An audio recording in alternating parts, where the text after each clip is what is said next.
Hi guys, welcome back to this channel. In this video, I'm gonna show you how to edit a rainbow aesthetic photo in EPIK Photo Editor. So here, I've already added the photo, and what you need to do is go to effects and then find sky, and here you need to see there is a rainbow effects and click on that.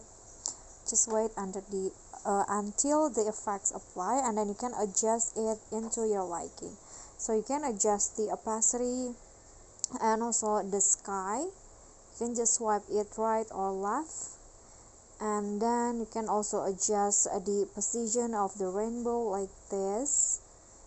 Okay, I'm going to just go with this, and then you can also adjust the filter to this effect. So I'm going to go with 40, and then after that, here is the before and here is the after. If you like with the result, you can just click on the arrow to download the photo.